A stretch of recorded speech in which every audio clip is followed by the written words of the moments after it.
அதிக விழிப்புடன் இருங்கள் என்று பிரதமர் கெய்ர் ஸ்டார்மர் நேற்று அதிகாரிகளிடம் கூட்டத்தில் கூறினார்.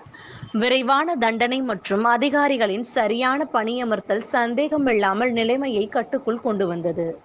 அமைதியின்மையை ஏற்படுத்திய பலர் சிறையில் அடைக்கப்பட்டுள்ளனர். கிட்டத்தட்ட 500 பேர் இப்போது கைது செய்யப்பட்டுள்ளனர். 140 பேர் குற்றம் சாட்டப்பட்டுள்ளனர். மேலும் 21 பேர் இன்று தண்டனை பெற்றுள்ளனர்.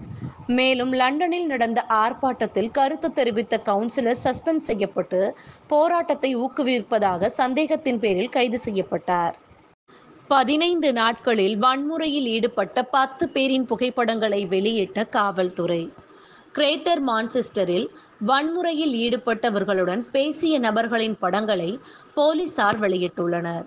ஞாயிற்றுக்கிழமை போல்டன் நகர மையத்தில் நடந்த கலவரம் தொடர்பாக 10 பேரின் படங்களை காவல்துறை வெளியிட்டுள்ளது. கடந்த 15 நாட்களில் வன்முறையில் ஈடுபட்டதற்காக 4 ஆண்களுக்கு இன்று லீட்ஸில் தண்டனை விதிக்கப்பட்டது. சமர்ஹலி வெஸ்ட்பாக் டிரைவ் லீட்ஸ் கிரவுண்ட் நீதிமன்றத்தில் ஆஜர்படுத்தப்பட்டார்.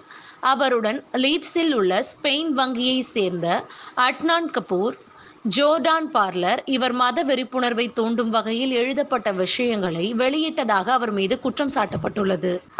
ஜோர்டான் பிளைன் இவர் இன ரீதியாக துன்புறுத்தப்பட்டதற்காக தண்டனையை பெற்றுள்ளார். பிராட்லி மார்க்கின் வன்முறை கோளாறு மற்றும் கொக்கெயின் மற்றும் ஹெராயின் வைத்திருந்த குற்றத்திற்காக நியூகேசில் கிரவுன் நீதிமன்றத்தில் ஆஜர்படுத்தப்படுவார்.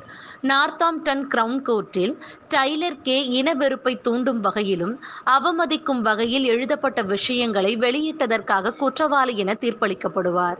டீசைட் கிரவுன் கோர்ட்டில் 18 வயதான கோல் ஸ்டீவர்ட் மற்றும் 21 வயதான சார்லி புல்லக் ஆகியோர் வன்முறையில் ஈடுபட்டதாக தண்டனை பெற்ற பிறகு காவல்துறையிடம் ஒப்படைக்கப்படுவார்கள்.